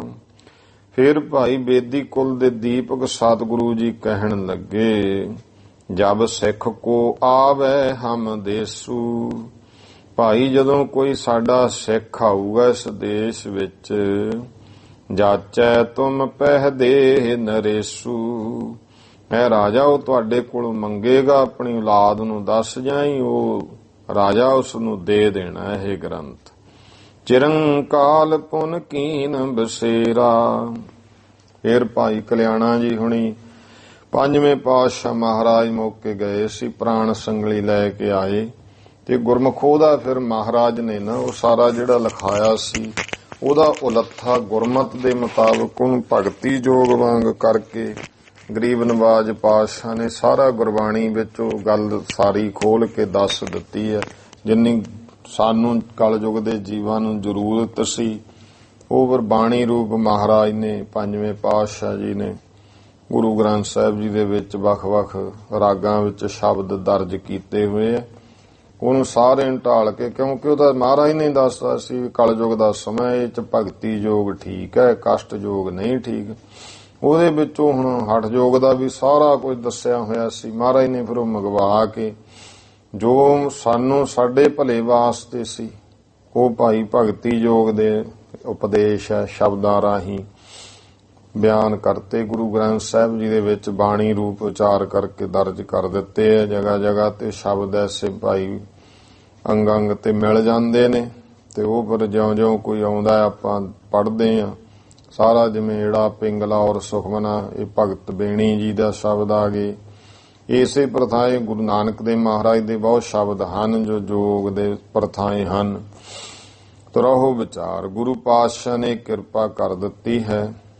ਜੋ ਮਹਾਰਾਜ ਦੀ ਮੌਜ ਸਾਡੇ ਭਲੇ ਲਈ ਮਹਾਰਾਜ ਨੇ ਜੋ ਬਾਣੀ ਸਾਨੂੰ ਭਾਈ ਗੁਰਦਾਸ ਜੀ ਤੋਂ ਗੁਰੂ ਗ੍ਰੰਥ ਸਾਹਿਬ ਜੀ ਦਾ ਪਵਿੱਤਰ ਸਰੂਪ ਲਿਖਵਾ ਕਰਕੇ ਜੋ ਫਿਰ ਸ੍ਰੀ ਹਰਿਮੰਦਰ ਸਾਹਿਬ ਦੇ ਵਿੱਚ ਪ੍ਰਕਾਸ਼ ਕੀਤਾ, ਇਹ ਉਪਰ ਕਲਾ ਜਿਹੜੀ ਹੈ ਕਥਾ ਪੰਜਵੇਂ ਪਾਤਸ਼ਾਹ ਮਹਾਰਾਜ ਦੇ ਸਮੇਂ ਵਿੱਚ ਆਊਗੀ। ਹੁਣ ਇੱਥੇ ਆਪਾਂ ਜੋ ਅਗਲੀ ਭਾਈ ਇਉਂ ਸਤਿਗੁਰੂ ਪਾਤਸ਼ਾਹ ਮਹਾਰਾਜ ਕਹਿਣ ਲੱਗੇ ਤੂੰ ਉਸ ਨੂੰ ਰਾਜਾ ਕੋਈ ਸਿੱਖ ਆਊਗਾ ਇਹ ਪ੍ਰਾਣ ਸੰਗਲੀ ਗ੍ਰੰਥ ਦੇ ਦੇਣਾ ਹੈ। ਚਿਰੰਕਾਲ ਪੁਨ ਕੀਨ ਬਸੇਰਾ, ਫਿਰ ਚਿਰਕਾਲ ਬਹੁਤ ਸਮਾਂ ਉੱਥੇ ਮਹਾਰਾਜ ਨੇ ਰਹਿਣ ਬਸੇਰਾ ਕਰਕੇ ਰਹਿ ਕਰਕੇ ਭਇਓ ਸੁਦੇਸ਼ ਨਿਹਾਲ ਕਨੇਰਾ, ਬਹੁਤ ਭਾਈ ਦੇਸ਼ ਜਿਹੜਾ ਹੈ ਉਹ ਮਹਾਰਾਜ ਦੇ ਉਪਦੇਸ਼ ਲੈ ਕੇ ਨਿਹਾਲ ਹੋਇਆ। ਭਗਤ ਜੋਗ ਹਠ ਜੋਗ ਸੋ ਦੋ, ਭਗਤੀ ਜੋਗ ਵੀ ਹਠ ਜੋਗ ਦੋਵੇਂ ਹੀ ਕੀਏ ਪਰਪੱਕ ਭੂਪ ਮਨ ਸੋ, ਰਾਜੇ ਦੇ ਮਨ ਵਿੱਚ ਭਾਈ ਪਰਪੱਕ ਕਰ ਲਏ। ਸਿੱਖੀ ਪ੍ਰਗਟੀ ਦੇ ਸਮਝਾਰੇ, ਦੇਸ਼ ਦੇ ਵਿੱਚ ਸਾਰੇ ਸਿੱਖੀ ਪ੍ਰਗਟ ਹੋਈ। ਸ੍ਰੀ ਸਤਿਗੁਰ ਕੋ ਜਾਪ ਉਚਾਰੇ, ਸਾਰੇ ਭਾਈ ਸ੍ਰੀ ਗੁਰੂ ਨਾਨਕ ਦੇਵ ਮਹਾਰਾਜ ਦਾ ਨਾਮ ਜਪਦੇ ਹਨ। ਭਾ ਸ਼ਿਵ ਨਾਭ ਅਦਕ ਪ੍ਰਤਾਪਾ, ਰਾਜਾ ਸ਼ਿਵ ਨਾਭ ਬਹੁਤ ਪ੍ਰਤਾਪ ਵਾਲਾ ਹੋ ਗਿਆ ਹੈ। ਆਪਨ ਆਪ ਸਭ ਰਿਪ ਭੈ ਖਾਪਾ, ਤੇ ਇਉਂ ਆਪਨ ਆਪ ਸਾਰੇ ਹੀ ਉਹਨੇ ਫਿਰ ਜਿੰਨੇ ਦੁਸ਼ਮਣ ਸੀ ਉਹਦੇ ਸਾਰੇ ਹੀ ਨਾਸ਼ ਹੋ ਗਏ। ਭਾਵ ਪ੍ਰਤਾਪੀ ਰਾਜਾ ਬਣਿਆ ਗੁਰੂ ਸਾਹਿਬ ਦੀ ਕਿਰਪਾ ਨਾਲ। ਧਰਮਸਾਲ ਮਹਿ ਦੇਗ ਵਿਸਾਲ, ਧਰਮਸ਼ਾਲਾ ਦੇ ਵਿੱਚ ਵੱਡਾ ਲੰਗਰ ਚਲਾਉਂਦਾ ਹੈ।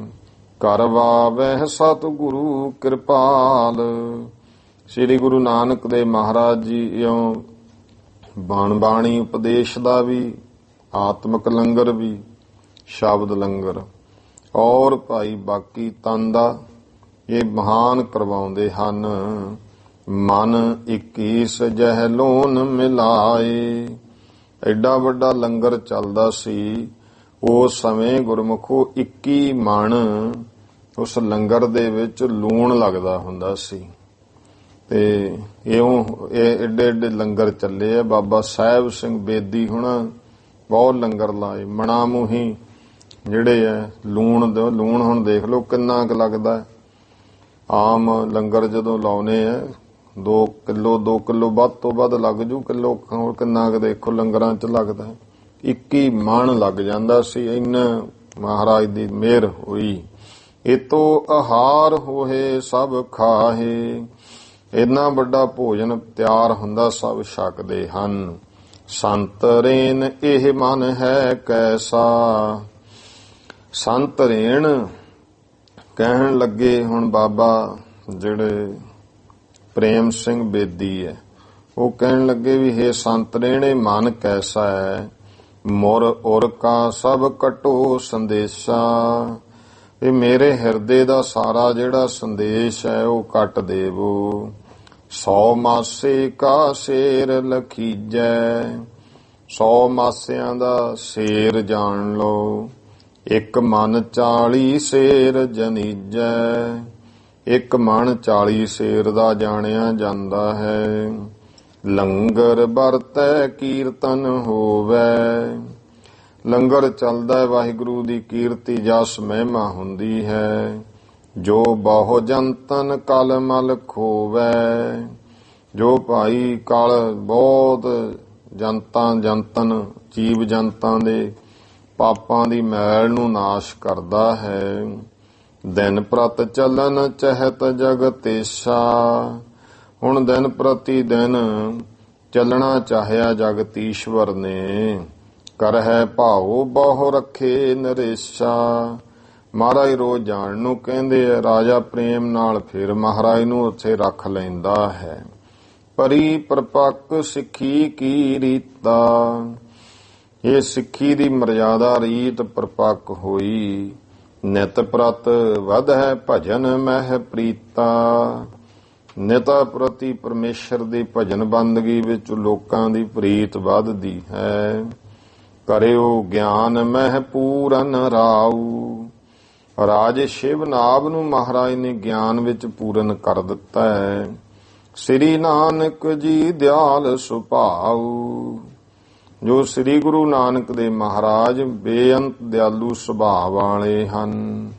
ਬਹੁਰੋ ਸਤਿਗੁਰ ਕੀਨ ਤਿਆਰੀ, ਫਿਰ ਭਾਈ ਸਤਿਗੁਰੂ ਜੀ ਨੇ ਉੱਥੋਂ ਹੁਣ ਚੱਲਣ ਦੀ ਤਿਆਰੀ ਕੀਤੀ।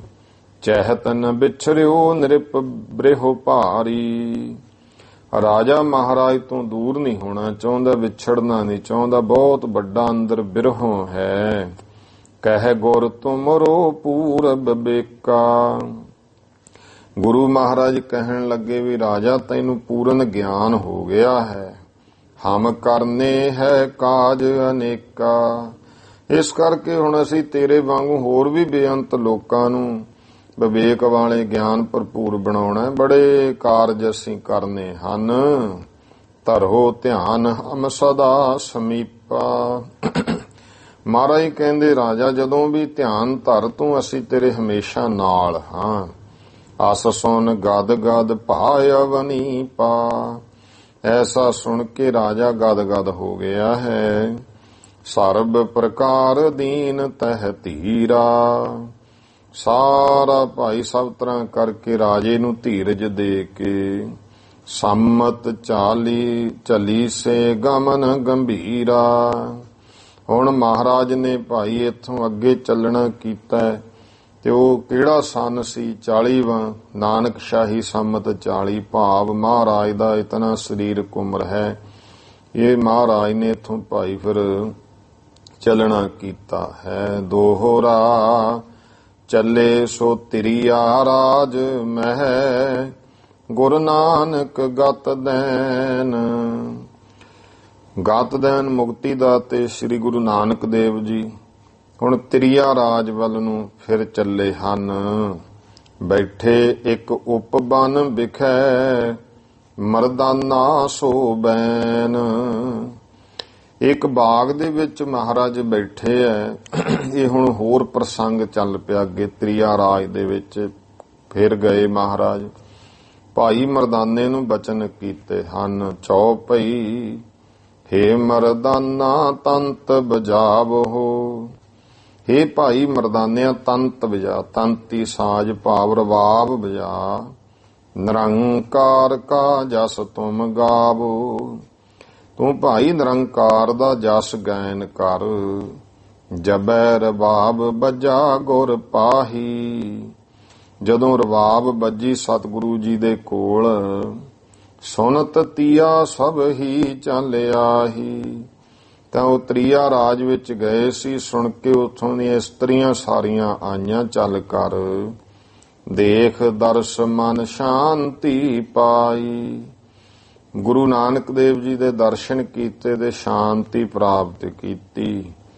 ਰਾਣੀ ਕੋ ਤਬ ਜਾਏ ਸੁਨਾਈ, ਉਹਨਾਂ ਬੀਬੀਆਂ ਨੇ ਜਾ ਕੇ, ਕਿਉਂਕਿ ਤ੍ਰਿਆ ਰਾਜ ਦਾ ਭਾਵ ਹੈ ਵੀ ਉੱਥੇ ਇਸਤਰੀ ਰਾਜ ਕਰਦੀ ਸੀ, ਉਸ ਰਾਣੀ ਨੂੰ ਜਾ ਕੇ ਸਾਰਾ ਕੁਝ ਦੱਸਿਆ ਹੈ ਕਿ ਇਹੋ ਜਿਹੇ ਸੰਤ ਆਏ ਨੇ, ਬੜੀ ਮਨ ਨੂੰ ਸ਼ਾਂਤੀ ਹੈ ਦਰਸ਼ਨ ਕਰਕੇ।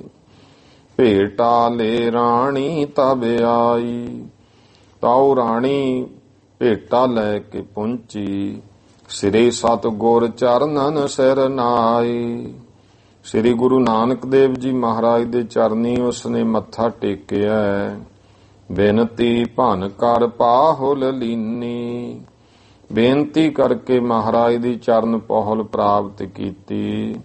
ਸਭੀ ਦੇਸ਼ ਮਹਿ ਸਿੱਖੀ ਕੀਨੀ, ਸਾਰੇ ਦੇਸ਼ ਤ੍ਰਿਆ ਰਾਜ ਵਿੱਚ ਮਹਾਰਾਜ ਨੇ ਸਿੱਖੀ ਕਾਇਮ ਕੀਤੀ। ਤਹਤੇ ਚੱਲੇ ਸੋ ਜੰਗਲ ਮਾਹੀ, ਫਿਰ ਉੱਥੋਂ ਮਹਾਰਾਜ ਜੰਗਲ ਦੇ ਵਿੱਚ ਦੀ ਚੱਲੇ ਹਨ। ਕੌਡਾ ਰਾਖਸ਼ ਮਿਲਿਓ ਤਾਹੀ, ਉਸੇ ਹੀ ਉਸ ਇਲਾਕੇ ਵਿੱਚ ਹੀ ਜੰਗਲ ਵਿੱਚ ਕੌਡਾ ਰਾਖਸ਼ ਮਿਲਿਆ। ਉਹ ਸਾਰਾ ਪ੍ਰਸੰਗ ਬਹੁਤ ਵਿਸਥਾਰ ਨਾਲ ਜਿਹੜਾ ਹੈ ਕਿ ਭਾਈ ਮਰਦਾਨਾ ਕਹਿੰਦਾ ਮਹਾਰਾਜ ਮੈਂ ਹੁਣ ਜਾਣਾ ਹੈ, ਬਹੁਤ ਜ਼ਿਆਦਾ ਵਿਆਕੁਲ। ਮਹਾਰਾਜ ਕਹਿੰਦੇ ਬੜੀ ਦੂਰ ਹਾਂ ਆਪਾਂ। ਕਹਿੰਦਾ ਨਹੀਂ ਮਹਾਰਾਜ ਮੈਂ ਤਾਂ ਜ਼ਰੂਰ ਜਾਣਾ। ਉੱਥੋਂ ਤੁਰ ਪਿਆ। ਇਹ ਉਹ ਕੌਡੇ ਨੇ ਫੜ ਲਿਆ ਸੀ। ਇੱਕ ਐਸਾ ਜੰਗਲ ਜਿੱਥੇ ਕੋਈ ਪਸ਼ੂ ਕੋਈ ਪੰਛੀ ਕੁਝ ਨਹੀਂ ਸੀ, ਉਹਨੇ ਛੱਡਿਆ, ਸਭ ਖਾ ਗਿਆ ਸੀ ਇਹ। ਤੇ ਇਹੋ ਜਿਹੇ ਹੁੰਦੇ ਆ ਨਾ, ਇਹ ਕੌਡਾ ਰਾਖਸ਼ ਸੀ, ਉਹ ਸਾਰਾ ਕੁਝ ਖਾਈ ਜਾਂਦਾ ਸੀ। ਤੇ ਉਹ ਹੁੰਦਾ ਤੂੰ ਹੁਣ ਬਹੁਤ ਵੱਡਾ ਰਾਖਸ਼ ਸੀ, ਅੱਡੋ ਅੱਡੀ ਜਿੰਨਾ ਕਿ ਕਿਸੇ ਦੇ ਵਿੱਚ ਰਾਖਸ਼ਪੁਣਾ ਹੈ ਉਹਨਾਂ ਕੁਝ ਖਾ ਜਾਂਦੇ ਆ। ਵਿਆਹ ਸ਼ਾਦੀਆਂ ਦੇਖਿਆ, ਕੋਈ ਪੁੱਛਦਾ ਹੈ ਕਾਹਦਾ ਮੀਟ ਹੈ, ਕੁੱਤੇ ਦਾ, ਬਿੱਲੇ ਦਾ, ਗਧੇ ਦਾ, ਕੀ ਹੈ, ਕੱਟੇ ਮੱਝ ਕਾਹਦਾ ਹੈ, ਉਹ ਤਣ ਦਈ ਜਾਂਦੇ ਆ, ਸਭ ਖਾਈ ਜਾਂਦੇ ਆ, ਖਾ ਖਾ ਕੇ ਖਤਮ ਕਰ ਦਿੰਦੇ ਆ। ਉਹ ਇਸ ਤਰ੍ਹਾਂ ਦਾ ਹੀ ਬਿਰਤੀ ਹੁੰਦੀ ਹੈ। ਉਹ ਜਿੰਨੀ ਕੁ ਕਿਸੇ ਚ ਰਾਖਸ਼ਪੁਣੇ ਦੀ ਬਿਰਤੀ ਉਹੋ ਜਿਹੀ ਖੁਰਾਕ ਹੁੰਦੀ ਹੈ। ਉਹ ਜੈਸਾ ਅੰਨ ਤੈਸਾ ਮਨ, ਰੌਲਾ ਤੇ ਅੰਨ ਦੇ ਨਾਲ ਹੀ ਮਨ ਦਾ ਹੋਣਾ। ਜਿਹੜਾ ਰਾਖਸ਼ਪੁਣਾ ਉਹ ਕੋਈ ਇਹ ਤਾਂ ਨਹੀਂ ਵੀ ਉਹਦੇ ਕੋਲ, ਇਹ ਤਾਂ ਹੁਣ ਉਹ ਦਿਖਾਉਣਾ ਹੁੰਦਾ ਵੱਡੇ ਵੱਡੇ ਸਿੰਘ ਸੀ ਹੋਰ ਐ। ਅਸਲ ਵਿੱਚ ਤਾਂ ਬਿਰਤੀ ਅੰਤਰੀਵ ਹੈ ਨਾ, ਇਹ ਅੰਦਰ ਕਿਹੋ ਜਿਹਾ ਕੁਛ ਹੈ। ਉਹ ਮਿਲਿਆ ਮਹਾਰਾਜ ਨੂੰ ਕੌਡਾ ਰਾਖਸ਼। ਜਦੋਂ ਭਾਈ ਬਾਲੇ ਨੂੰ ਕਿਹਾ ਚੱਲ ਭਾਲੀ ਬਾਲਿਆ ਛੜਾਈਏ ਚੱਲ ਕੇ ਭਾਈ ਮਰਦਾਨੇ ਨੂੰ, ਤਿਸ ਕੋ ਭੀ ਗੁਰ ਮੁਕਤ ਕਰਾਇਓ। ਇਹ ਹੁਣ ਕਿਉਂਕਿ ਕੌਡੇ ਰਾਖਸ਼ ਦੀ ਸਾਖੀ ਹਰ ਇੱਕ ਸਿੱਖ ਦੀ ਜ਼ੁਬਾਨ ਤੇ ਸੀ। ਸੰਤ ਰੇਣ ਜੀ ਨੇ 2-4 ਲੈਣਾ ਵਿੱਚ ਹੀ ਇਹ ਗੱਲ ਕਰਤੀ ਵੀ ਉਹ ਕੌਡੇ ਰਾਖਸ਼ ਨੂੰ ਵੀ ਗੁਰੂ ਸਾਹਿਬ ਨੇ ਮੁਕਤ ਕੀਤਾ। ਆਗੇ ਚੱਲ ਸਾਗਰ ਪੁਨ ਆਇਓ, ਅੱਗੇ ਚੱਲੇ ਸਮੁੰਦਰ ਆ ਗਿਆ ਬਹੁਤ ਵੱਡਾ। 35 ਕੋਸ ਮੱਛ ਵਿਸਥਾਰਾ, 35 ਕੋ ਮੱਛ ਵਿਸਥਾਰ ਕੀਤਾ, ਏਡਾ ਵੱਡਾ ਮੱਛ ਹੈ। ਪੀਠ ਤਾਹੇ ਕੀ ਚੜੇ ਉਦਾਰਾ, ਇਉਂ ਭਾਈ ਉਦਾਰ ਚਿਤ ਸਤਿਗੁਰੂ ਜੀ ਉਸ ਮੱਛ ਦੀ ਪਿੱਠ ਤੇ ਸਵਾਰ ਹੋਏ। ਜਾਏ ਸੀਸ ਪਰ ਕੀਨੋ ਡੇਰਾ, ਤੇ ਮਹਾਰਾਜ ਨੇ ਜਾ ਕੇ ਉਹ ਮੱਛ ਦੇ ਸਿਰ ਦੇ ਉੱਤੇ ਆਸਣ ਲਾ ਲਿਆ। ਤਬ ਮਰਦਾਨੇ ਮੁਖ ਤੈ ਹੇਰਾ, ਭਾਈ ਮਰਦਾਨੇ ਨੇ ਫਿਰ ਉਹ ਮੱਛ ਦਾ ਮੂੰਹ ਵੇਖਿਆ। ਉੱਥੇ ਪਸਰਿਓ ਦੀਸਤ ਵੱਡੋ ਆਕਾਰਾ, ਬਹੁਤ ਵੱਡਾ ਆਕਾਰ ਦਿਸਦਾ ਪਸਰਿਆ ਹੋਇਆ। ਉਦੋਂ ਪਤਾ ਲੱਗਿਆ ਜਦੋਂ ਉਹਨੇ ਮੂੰਹ ਜਾੜਿਆ ਇਹ ਤਾਂ ਮੱਛ ਤੇ ਬੈਠੇ ਹਾਂ। ਧੀਰਗ ਲੋਚਨ ਕੋ ਬਿਸਥਾਰਾ, ਵੱਡੀਆਂ ਵੱਡੀਆਂ ਅੱਖਾਂ ਉਹਨੇ ਖੋਲੀਆਂ ਹਨ। ਦੋਹਰਾ ਭੈ ਕਰ ਉੱਠ ਬਿਸਮਾਦਿਓ, ਅਸ ਬਿਦ ਬਚਨ ਅਲਾਏ। ਡਰ ਕੇ ਭਾਈ ਮਰਦਾਨਾ ਉੱਠ ਖੜਿਆ ਬਿਸਮਾਦ ਹੈਰਾਨ ਵਿੱਚ ਹੋ ਕੇ ਇਸ ਤਰ੍ਹਾਂ ਬੇਨਤੀ ਬਚਨ ਕਹੇ। ਸ੍ਰੀ ਗੁਰ ਤੁਮਰੀ ਕੁਦਰਤਾਂ ਤੁਮ ਹੀ ਕੋ ਬਾਨਿਆਏ। ਇਹ ਸ੍ਰੀ ਗੁਰੂ ਨਾਨਕ ਦੇ ਮਹਾਰਾਜ ਤੇਰੀਆਂ ਕੁਦਰਤਾਂ ਦੇ ਤੂੰ ਹੀ ਰੰਗ ਜਾਣਦਾ, ਇਹ ਤੈਨੂੰ ਹੀ ਬਣ ਆਉਂਦੀਆਂ ਹਨ। ਚੌਪਈ ਤਹਿ ਨਿਸ ਬਸੇ ਭਈ ਪੁਨ ਭੌਰਾ, ਉਸ ਰਾਤ ਉਸੇ ਦੇ ਸੀਸ ਤੇ ਆਸਣ ਲਾਇਆ। ਫਿਰ ਸਵੇਰ ਹੋ ਗਈ। ਮੱਛ ਦੇਹ ਛੁੱਟ ਪਲਟੀ ਔਰਾ, ਮਹਾਰਾਜ ਕਿਨਾਰੇ ਉਤਰੇ ਸਵੇਰ ਹੁੰਦਿਆਂ ਤੇ ਜਿਹੜਾ ਮੱਛ ਸੀ ਨਾ ਉਹਨੇ ਆਪਣੀ ਦੇਹੀ ਪਲਟ ਦਿੱਤੀ। ਉਸਤਤ ਕਹਿਤ ਕਰੀ ਪਗ ਬੰਧਨ, ਉਹ ਮਨੁੱਖਾ ਸਰੂਪ ਜੇ ਚਾਹ ਕੇ ਉਸਤਤੀ ਕੀਤੀ, ਮਹਾਰਾਜ ਦੇ ਚਰਨਾਂ ਤੇ ਬੰਦਨਾ ਕੀਤੀ। ਚਿਦਾਨੰਦ ਤਨ ਦੁੰਦ ਨਿਕੰਦਨ, ਚਿਦਾਨੰਦ ਤਨ ਦੁੰਦ ਨਿਕੰਦਨ, ਜੋ ਭਾਈ ਚਿਦਾਨੰਦ ਤਨ ਤੇ ਦੁੰਦ ਨਿਕੰਦਨ, ਇਹਦਾ ਭਾਵ ਸਮਝਣਾ। ਦੁੰਦ ਕਹਿੰਦੇ ਨੇ ਦ્વੈਤ ਨੂੰ, ਨਿਕੰਦਨ ਕਹਿੰਦੇ ਕੱਟਣਾ। ਇਹ ਹੁਣ ਪ੍ਰਾਤਨ ਸੀ, ਅੱਜ ਦਾ ਹੁਣ ਇਹ ਚਿਦਾਨੰਦ ਕੀ ਹੈ? ਜਿਵੇਂ ਆਪਾਂ ਕਹਿੰਦੇ ਆ ਗੁਰੂ, ਉਹ ਮਹਾਰਾਜ ਦਾ ਜਿਹੜਾ ਸਰੀਰ ਹੈ ਨਾ, ਗੁਰੂ ਨਾਨਕ ਦੇਵ ਜੀ ਦਾ, ਉਹ ਚਿਦਾਨੰਦ ਰੂਪ ਹੈ। ਭਾਵ ਜਿਵੇਂ ਇੱਕ ਆਕਾਸ਼ ਹੈ ਤੇ ਆਕਾਸ਼ ਦਾ ਪਾਣੀ 'ਚ ਸਰੂਪ ਦਿੰਦਾ ਹੈ। ਘੜਾ ਹੋਵੇ, ਘੜੇ 'ਚ ਵੀ ਆਕਾਸ਼ ਦਿੰਦਾ ਹੈ। ਇਸੇ ਤਰ੍ਹਾਂ ਗੁਰੂ ਨਾਨਕ ਦੇਵ ਮਹਾਰਾਜ ਨਿਰੰਕਾਰ ਹੈ। ਇਹ ਗੁਰਮੁਖੋ ਸਰੀਰ ਰੂਪੀ ਘੜਾ ਤਾਂ ਇੱਕ ਚਿਦਾਨੰਦ ਰੂਪੀ ਦਿਸ ਰਿਹਾ ਹੈ। ਇਹ ਭਾਵ ਹੈ ਚਿਦਾਨੰਦ ਤਨ, ਇਹ ਭਾਈ ਚਿਦਾਨੰਦ ਤਨ ਦੁੰਦ ਨਿਕੰਦਨ, ਤੇ ਦੁੰਦ ਦ્વੈਤ ਨੂੰ ਕੱਟਣ ਵਾਲੇ। ਇਉਂ ਬੇਨਤੀ ਕਰਦਾ ਹੈ, ਅਸ ਕਹਿ ਦੇਵ ਲੋਕ ਕੋ ਗਇਓ। ਇਸ ਤਰ੍ਹਾਂ ਬੇਨਤੀਆਂ ਕਰਦਾ, ਕਿਰਪਾ ਹੋਈ, ਉਹ ਵੀ ਭਾਈ ਮੁਕਤ ਹੋ ਗਿਆ, ਦੇਵ ਲੋਕ ਨੂੰ ਚਲਿਆ ਗਿਆ। 84 ਤੇ ਛੂਟਤ ਭਇਓ, ਉਹਦਾ ਵੀ 84 ਤੋਂ ਛੁਟਕਾਰਾ ਹੋ ਗਿਆ। ਬਹੁਰੋ ਆਗੇ ਕੀਨ ਪਿਆਨਾ, ਫੇਰ ਮਹਾਰਾਜ ਨੇ ਇੱਥੋਂ ਅੱਗੇ ਚੱਲਣਾ ਕੀਤਾ ਹੈ। ਚਲਤੇ ਮਗ ਬੋਲਿਓ ਮਰਦਾਨਾ, ਰਸਤੇ ਵਿੱਚ ਜਾਂਦਿਆਂ ਭਾਈ ਮਰਦਾਨਾ ਪੁੱਛਦਾ ਹੈ, ਹੇ ਸਤਿਗੁਰ ਬਹੁ ਵੱਡੀ ਬਲਾਏ। ਕਹਿੰਦਾ ਮਹਾਰਾਜ ਉਹ ਵੇਖੋ ਬਹੁਤ ਵੱਡੀ ਇੱਕ ਬਲਾ ਆਉਂਦੀ ਹੈ।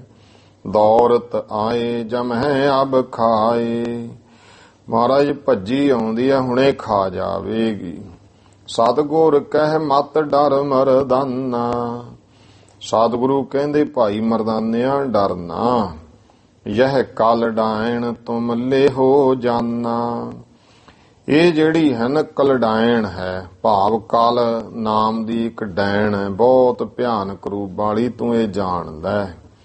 ਅਸ ਕਹਿ ਬਾਲਾ ਕੋ ਪੁਨ ਕਹਿਓ, ਇਸ ਤਰ੍ਹਾਂ ਕਹਿ ਕੇ ਮਹਾਰਾਜ ਨੇ ਭਾਈ ਬਾਲੇ ਨੂੰ ਕਿਹਾ, ਡੰਡਾ ਲੈ ਇਸ ਤੁੰਡ ਹਨਿਓ। ਮਹਾਰਾਜ ਕਹਿੰਦੇ ਡੰਡਾ ਲੈ ਕੇ ਨਾ ਇਹਦੇ ਮੂੰਹ 'ਚ ਦੇ ਦੇ, ਇੱਕ ਡੰਡਾ ਭਾਵ ਮਾਰ ਮੁੱਖ ਵਿੱਚ ਦੇ। ਮੁੱਖ ਪਸਾਰ ਆਈ ਹਿਤ ਖਾਨੋ, ਉਹ ਮੂੰਹ ਅੱਡ ਕੇ ਜਿਹੜੀ ਡੈਣ ਜੀ ਸੀ ਖਾਣ ਵਾਸਤੇ ਆਈ। ਬਾਲਾ ਤਬ ਤਿਸ ਕੇ ਦੰਦ ਭੰਨ, ਤੇ ਭਾਈ ਬਾਲੇ ਨੇ ਮਾਰਿਆ ਡੰਡਾ ਉਹਦੇ ਮੂੰਹ 'ਚ ਤੇ ਉਹਦੇ ਦੰਦ ਭੰਨ ਦਿੱਤੇ। ਬੇਹਬਲ ਹੋ ਧਰਨੀ ਪਰ ਪਰੀ, ਬੇਬਲ ਵਿਆਕਲ ਹੋ ਕੇ ਧਰਤੀ ਤੇ ਡਿੱਗੀ। ਪ੍ਰਾਨ ਤਿਆਗ ਦੇਹੀ ਦਿਬ ਧਰੀ, ਉਹਨੇ ਪ੍ਰਾਣ ਤਿਆਗ ਤੇ ਦਿਬ ਦੇਹੀ ਇੱਕ ਜਿਵੇਂ ਰੂਹ ਮਨੁੱਖਾ ਜੀ ਉਹ ਧਾਰਨ ਕਰ ਲਈ। ਉਸਤਤ ਬਹੁ ਬਿਦ ਕੀਨ ਉਚਾਰ, ਬਹੁਤ ਤਰ੍ਹਾਂ ਕਰਕੇ ਮਹਾਰਾਜ ਦੀ ਉਸਤਤ ਉਚਾਰੀ। ਉਸਤਤ ਬਹੁ ਬਿਦ ਕੀਨ ਉਚਾਰਾ, ਬਹੁਤ ਤਰ੍ਹਾਂ ਕਰਕੇ ਉਸਤਤੀ ਕੀਤੀ।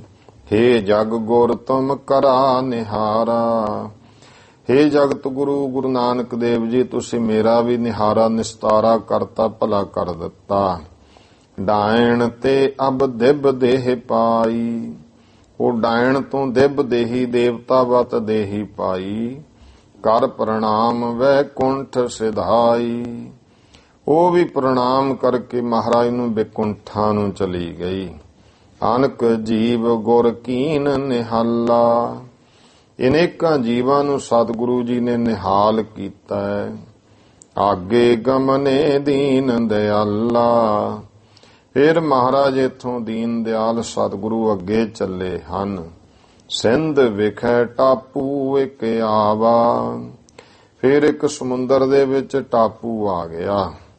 ਦੇਸ ਬਿਸੀਹਰ ਤਾਂ ਕੋ ਨਾਵਾ, ਉਹਦਾ ਨਾਂ ਬਿਸੀਹਰ ਦੇਸ ਸੀ। ਇਹ ਜਨਮ ਸਾਖੀ 'ਚ ਵੀ ਨਾਂ ਆਉਂਦਾ ਹੈ, ਬਿਸੀਹਰ ਦੇਸ ਨਾਂ ਹੈ। ਇੱਕ ਸੁੰਦਰ ਤਹਿ ਨਗਰ ਬਿਰਾਜਾ। ਉਥੇ ਇੱਕ ਬਹੁਤ ਸੋਹਣਾ ਨਗਰ ਸੀ। ਚਾਹੋ ਦਿਸ ਜਿਸ ਕੇ ਉਪਬਨ ਛਾਜਾ। ਜਿਸ ਪਿੰਡ ਦੇ ਚਾਰੇ ਪਾਸੇ ਨਗਰ ਦੇ ਬਹੁਤ ਸੋਹਣੇ ਬਾਗ ਛਪਦੇ ਫਬਦੇ ਸਨ। ਬਨਿਓ ਸੋ ਗਿਰਦੇ ਦੁਰਗ ਉਤੰਗਾ। ਫਿਰ ਉਹਦੇ ਆਲੇ ਦੁਆਲੇ ਇੱਕ ਬਹੁਤ ਉੱਚਾ ਦੁਰਗ ਭਾਵ ਕਿਲਾ ਬਣਿਆ ਹੋਇਆ ਸੀ। ਪਹਿਲੇ ਸਮਿਆਂ ਵਿੱਚ ਜਿਹੜਾ ਹੈ ਉਹ ਵੱਡੀਆਂ ਵੱਡੀਆਂ ਕੰਧਾਂ ਕਰਕੇ ਕਿਲਾ ਬਣਾ ਲੈਂਦੇ ਹੁੰਦੇ ਸਨ। ਘਨ ਰੋਕਨ ਹਿਤ ਮਨਹੁ ਉਮੰਗਾ। ਇਉਂ ਮਾਨੋ ਭਾਈ ਘਨ ਕਹੀਏ ਵੀ ਇੰਨਾ ਉੱਚੀਆਂ ਉੱਚੀਆਂ ਕੰਧਾਂ ਬੱਦਲ ਨੂੰ ਵੀ ਰੋਕਣ ਵਾਸਤੇ ਐਸਾ ਉਤਸ਼ਾਹ ਪਾਉਂਦੀਆਂ ਹੋਣ। ਸੁਧਰ ਸੈਨ ਤਹਿ ਹੁਤੋ ਨਿਰਪਾਲਾ। ਉਥੋਂ ਦਾ ਇੱਕ ਰਾਜਾ ਸੀ ਜਿਹਦਾ ਨਾਂ ਸੀ ਸੁਧਰ ਸੈਨ। ਕਰਤ ਰਾਜ ਤਹਿ ਦੇਸ ਵਿਸਾਲਾ। ਉਹ ਭਾਈ ਉਸ ਦੇਸ਼ ਵਿੱਚ ਵੱਡਾ ਰਾਜ ਕਰਦਾ ਸੀ। ਪੁਰ ਕੇ ਵਹਿਰ ਥਾਨ ਰਮਣੀਕਾ। ਨਗਰ ਤੋਂ ਬਾਹਰ ਬਹੁਤ ਰਮਣੀਕ ਜਗ੍ਹਾ ਵਿੱਚ ਬੈਠੇ ਤਹਿ ਬੇਦੀ ਕੁਲ ਟੀਕਾ। ਬੇਦੀ ਕੁਲ ਦੇ ਤੁਜਾ ਨਿਸ਼ਾਨ ਗੁਰੂ ਨਾਨਕ ਦੇ ਪਾਤਸ਼ਾਹ ਜੀ ਬਾਰ-ਬਾਰ ਬਹਿ ਗਏ। ਨਿਸਾ ਬਿਤੀ ਇੱਕ ਭੀ ਭੁਨ ਸਾਰਾ। ਇੱਕ ਰਾਤ ਬਤੀਤ ਹੋਈ ਹੈ, ਫਿਰ ਭਾਈ ਸਵੇਰ ਹੋਈ। ਤਬ ਮਰਦਾਨੇ ਬਚਨ ਉਚਾਰਾ। ਤਾਂ ਭਾਈ ਮਰਦਾਨਾ ਜੀ ਬੇਨਤੀ ਕਰਦੇ ਐ, ਆਏ ਸਦੇਹੋ ਨਗਰ ਮੈਂ ਜਾਵਹੂੰ। ਕਹਿੰਦਾ ਮਹਾਰਾਜ ਆਗਿਆ ਦੇਵੋ, ਮੈਂ ਇਸ ਨਗਰ ਵਿੱਚ ਜਾਵਾਂ। ਜਾਚ ਕਿਸੂ ਤੇ ਭੋਜਨ ਖਾਵੋ। ਮਹਾਰਾਜ ਮੈਂ ਕਿਸੇ ਕੋਲ ਮੰਗ ਕੇ ਭੋਜਨ ਛਕ ਲਵਾਂ। ਮਹਾਰਾਜ ਕਹਿੰਦੇ ਵੀ ਕਿਹਦੇ ਕੋਲੇ ਜਾਵੇਂਗਾ? ਕਹਿੰਦਾ ਮਹਾਰਾਜ ਆਪਾਂ ਨੂੰ ਕਿਹੜਾ ਕੋਈ ਜਾਣਦਾ ਇੱਥੇ, ਵੀ ਨਗਰ 'ਚ ਚਲਿਆ ਜਾਉ। ਗੁਰੂ ਮਹਾਰਾਜ ਕਹਿੰਦੇ ਨਹੀਂ, ਇੱਥੇ ਇੱਕ ਸਾਡਾ ਮਿੱਤਰ ਰਹਿੰਦਾ ਹੈ। ਮਹਾਰਾਜ ਤੁਹਾਡਾ ਮਿੱਤਰ? ਹਾਂ। ਤੇ ਮਹਾਰਾਜ ਕਹਿੰਦੇ ਉਹਦਾ ਨਾਂ ਝੰਡਾ ਹੈ। ਤੇ ਇਹ ਝੰਡਾ ਬਾਢੀ, ਇਹਨੂੰ ਜਨਮ ਸਾਖੀ ਵਿੱਚ ਲਿਖਿਆ। ਬਾਢੀ ਇਹਦਾ ਅਸਲ ਵਿੱਚ ਗੋਤ ਸੀ। ਕਹਿ ਗੁਰ ਬਾਢੀ ਝੰਡੇ ਪਾਸ। ਗੁਰੂ ਨਾਨਕ ਦੇ ਮਹਾਰਾਜ ਕਹਿੰਦੇ ਫਿਰ ਐਂ ਕਰੀ ਮਰਦਾਨਿਆ ਵੀ ਇੱਥੇ ਝੰਡਾ ਬਾਢੀ ਰਹਿੰਦਾ ਤੂੰ ਉਸ ਦੇ ਕੋਲ। ਅਸਨ ਅਚੋ ਜਾਤੀ ਸੀ ਆਵਾਸ। ਉਹਦੇ ਘਰ ਚਲਿਆ ਜਾ, ਉਹਦੇ ਘਰੋਂ ਤੂੰ ਪ੍ਰਸ਼ਾਦਾ ਛਕ ਲਈ। ਲੈ ਆਗਿਆ ਪੁਰ ਮਹਿ ਤਬ ਗਇਓ। ਜਦੋਂ ਇਹ ਆਗਿਆ ਲੈ ਕੇ ਨਗਰ ਵਿੱਚ ਗਿਆ ਤੇ ਇਹਦਾ ਜਿਹੜਾ ਰਾਜਾ ਸੀ ਨਾ ਸੁਧਰ ਸੈਨ, ਉਹਦਾ ਇੱਕ ਭਾਣਜਾ ਸੀ ਇੱਥੇ, ਉਹਦਾ ਨਾਂ ਸੀ ਇੰਦਰ ਸੈਨ। ਇੰਦਰ ਸੈਨ ਤੇ ਝੰਡਾ ਵਾਢੀ ਦੋਵੇਂ ਮਿੱਤਰ ਸੀ। ਦੋਵੇਂ ਬੈਠ ਕੇ ਰੋਜ਼ ਵਾਹਿਗੁਰੂ ਪਰਮੇਸ਼ਰ ਦੀ ਬੰਦਗੀ ਕਰਦੇ ਹੁੰਦੇ ਸੀ। ਇਉਂ ਉਹ ਵਿਧੀ ਉੱਥੇ ਬਣੀ। ਜਦੋਂ ਗਿਆ ਹੈ ਨਗਰ ਦੇ ਵਿੱਚ ਤੇ ਭਾਈ ਮਰਦਾਨੇ ਨੇ ਘਰ ਪੁੱਛਣਾ, ਕੁਦਰਤੀ ਹੀ ਉਸ ਸਮੇਂ ਲੈ ਆਗਿਆ ਪੁਰ ਮਹਿ ਤਬ ਗਇਓ। ਜਦੋਂ ਨਗਰ ਵਿੱਚ ਗਿਆ ਭਾਈ ਮਰਦਾਨਾ, ਇੰਦਰ ਸੈਨ ਇੱਕ ਨਰ ਮਿਲ ਗਇਓ। ਉੱਥੇ ਫਿਰ ਇੱਕ ਉਹ ਵਿਅਕਤੀ ਮਿਲ ਗਿਆ ਇੰਦਰ ਸੈਨ ਜਿਹਦਾ ਨਾਂ ਸੀ। ਉਹਨੂੰ ਪੁੱਛਿਆ ਇੱਥੇ ਝੰਡੇ ਬਾਢੀ ਦਾ ਘਰ ਕਿੱਥੇ ਹੈ? ਮੈਂ ਉਹਦੇ ਘਰੇ ਜਾਣਾ ਹੈ। ਇੰਦਰ ਸੈਨ ਉਸ ਨੂੰ ਮਿਲ ਗਿਆ। ਝੰਡੇ ਕੋ ਗ੍ਰਹਿ ਤਿਨੈ ਦਿਖਾਵਾ। ਉਹਨੇ ਭਾਈ ਝੰਡੇ ਦਾ ਘਰ ਜਿਹੜਾ ਹੈ ਲਿਜਾ ਕੇ ਦੱਸ ਦਿੱਤਾ। ਮਰਦਾਨਾ ਹਿਤ ਸੋ ਬੈਠਾਵਾ। ਭਾਈ ਮਰਦਾਨਾ ਪ੍ਰੇਮ ਨਾਲ ਉਸ ਨੂੰ ਭਾਈ ਮਰਦਾਨੇ ਨੂੰ ਬਿਠਾਇਆ ਹੈ। ਇੰਦਰ ਸੈਨ ਕਹਿ ਝੰਡੇ ਤਾਹੀ। ਇੰਦਰ ਸੈਨ ਜਾ ਕੇ ਕਹਿੰਦਾ ਹੈ ਆਪਣੇ ਮਿੱਤਰ ਝੰਡੇ ਨੂੰ, ਤੁਮ ਕੋ ਢੂੰਡਤ ਲਿਆਇਓ ਪਾਹੀ। ਵੀ ਤੈਨੂੰ ਕੋਈ ਲੱਭਦਾ ਫਿਰਦਾ ਸੀ, ਉਸ ਨੂੰ ਮੈਂ ਲਿਆਇਆ ਇੱਥੇ, ਕੋਈ ਭਾਲਦਾ ਹੈ ਤੈਨੂੰ। ਬੂਝਤ ਝੰਡਾ ਕਹਿਤੇ ਆਇਓ। ਝੰਡਾ ਬਾਢੀ ਪੁੱਛਦਾ ਕਿੱਥੋਂ ਆਇਆ ਹੈ? ਕੌਣ ਨਾਮ ਕੋ ਬਰਨ ਸੁਹਾਇਓ। ਕੀ ਉਸ ਦਾ ਨਾਮ ਹੈ, ਕਿਹੜਾ ਵਰਨ ਹੈ? ਖੱਤਰੀ, ਬ੍ਰਾਹਮਣ, ਸ਼ੂਦਰ, ਵੈਸ਼, ਇਹਨਾਂ ਵਿੱਚੋਂ ਕੌਣ ਹੈ? ਇਤ ਸ੍ਰੀ ਗੁਰਪੁਰ ਪ੍ਰਕਾਸ਼ ਗ੍ਰੰਥ। ਇੱਥੇ ਤੱਕ ਜੋ ਸ੍ਰੀ ਗੁਰਪੁਰ ਪ੍ਰਕਾਸ਼ ਗ੍ਰੰਥ ਪ੍ਰਥਮ ਮਹੱਲੇ ਪਹਿਲੇ ਮਹੱਲੇ ਦੇ ਰਾਜਾ ਸ਼ਿਵ ਨਾਭ ਸੇ ਵਿਦਾ ਹੋਣ ਪ੍ਰਸੰਗ, ਭਾਵ ਸ਼ਿਵ ਨਾਭ ਤੋਂ ਵਿਦਾ ਹੋਣ ਦਾ ਪ੍ਰਸੰਗ ਵਰਣਨ ਕਿਹਾ ਹੈ। ਨਾਮ ਖਟ 63 ਮੰਦਰ ਹੈ, ਘਟ 6 ਦਾ 63 ਭਾਵ 36ਵਾਂ ਇੱਕ ਘਰ ਦਾ ਪ੍ਰਸੰਗ ਹੈ। ਦੋਹਰਾ ਹਰੀ ਪ੍ਰੇਮ ਗੁਰ ਕਥਾ ਕੋ, ਸੁਨੋ ਜਥਾ ਮਨ ਲਾਏ। ਸੰਤ ਰੇਣ ਪ੍ਰੇਮ ਸਿੰਘ ਜੀ ਕਹਿੰਦੇ ਕਿ ਹੇ ਬਾਬਾ ਪ੍ਰੇਮ ਸਿੰਘ ਬੇਦੀ, ਹੁਣ ਗੁਰੂ ਨਾਨਕ ਦੇਵ ਜੀ ਦੀ ਜਿਹੜੀ ਕਥਾ ਅੱਗੇ ਉਹ ਮਨ ਲਾ ਕੇ ਸਰਵਣ ਕਰੋ।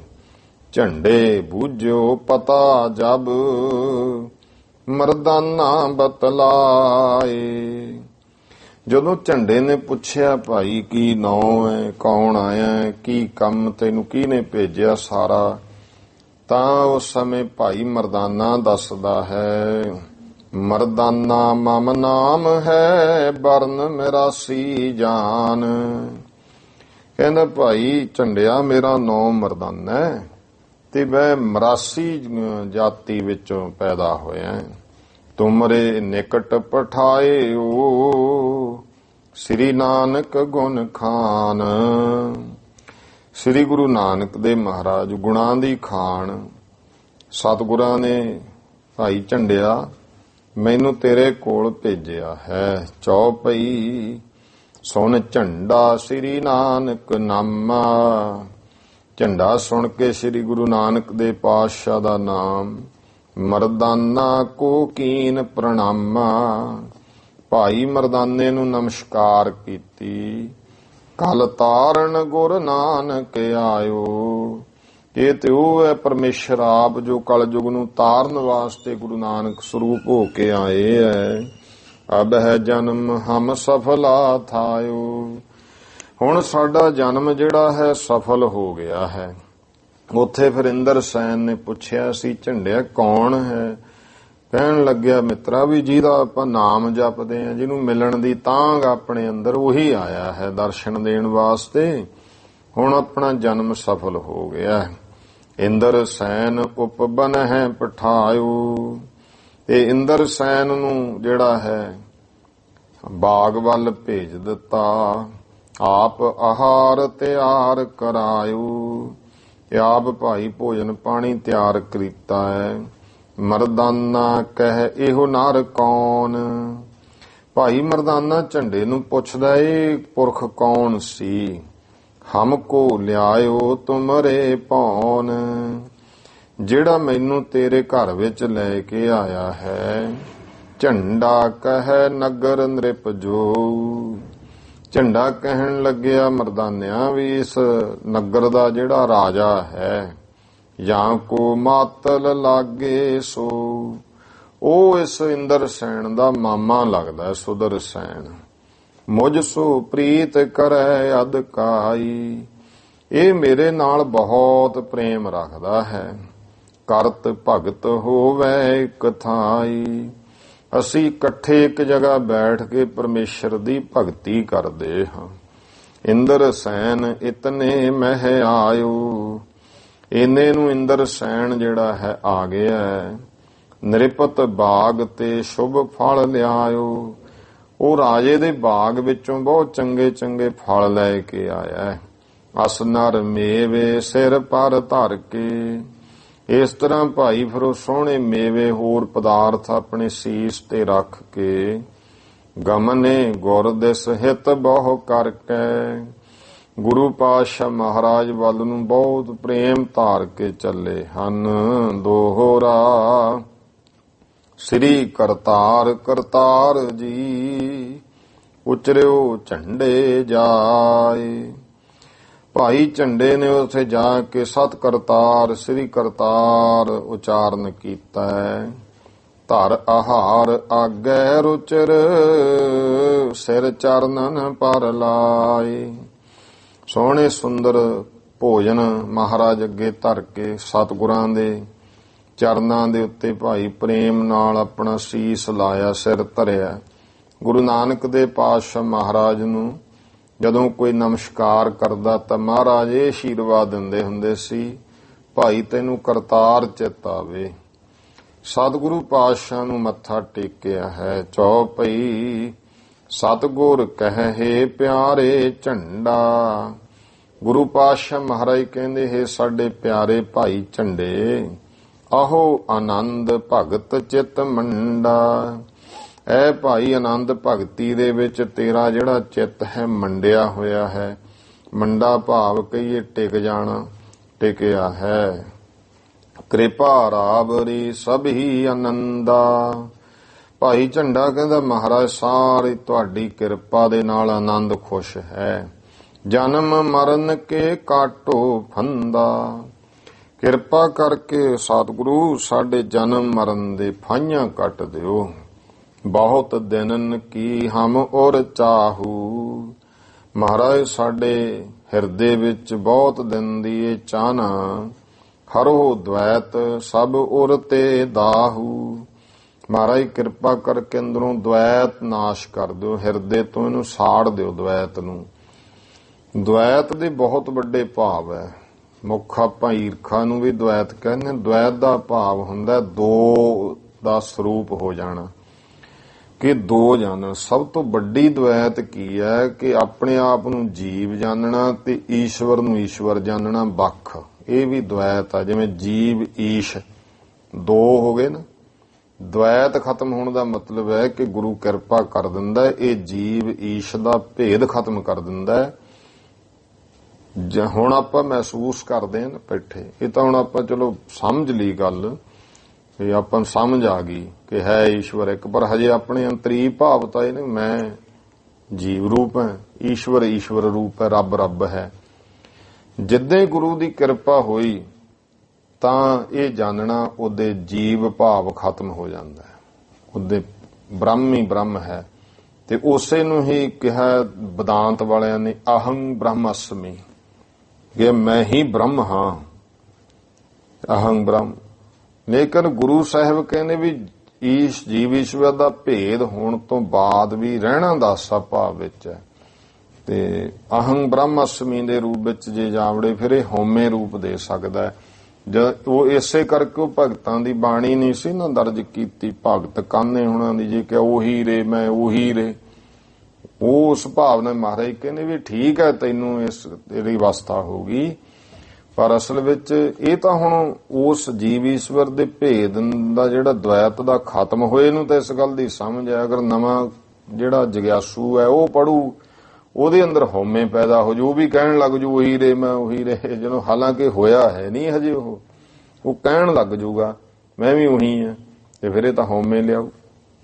ਗੁਰੂ ਸਾਹਿਬ ਕਹਿੰਦੇ ਅਸੀਂ ਆਪਣੇ ਸਿੱਖ ਵਿੱਚ ਹਉਮੈ ਭਾਵ ਨਹੀਂ ਦੇਣਾ, ਇਸ ਕਰਕੇ ਤੇਰੀ ਬਾਣੀ ਗੁਰੂ ਗ੍ਰੰਥ ਸਾਹਿਬ ਜੀ ਦੇ ਵਿੱਚ ਦਰਜ ਨਹੀਂ ਹੋ ਸਕਦੀ। ਕਰੋ ਵਿਚਾਰ ਇਹ ਜਿਹੜਾ ਹੈ ਕਿ ਮਹਾਰਾਜ ਕਿਰਪਾ ਕਰੋ ਹਰੋ ਦ્વੈਤ ਸਭ ਔਰ ਤੇ ਦਾਹੂ। ਹਿਰਦੇ ਚੋਂ ਸਾੜ ਦਿਓ ਦ્વੈਤ ਨੂੰ। ਗਿਆਨਾਨੰਦ ਦਾਨ ਕੋ ਦੀਜੈ।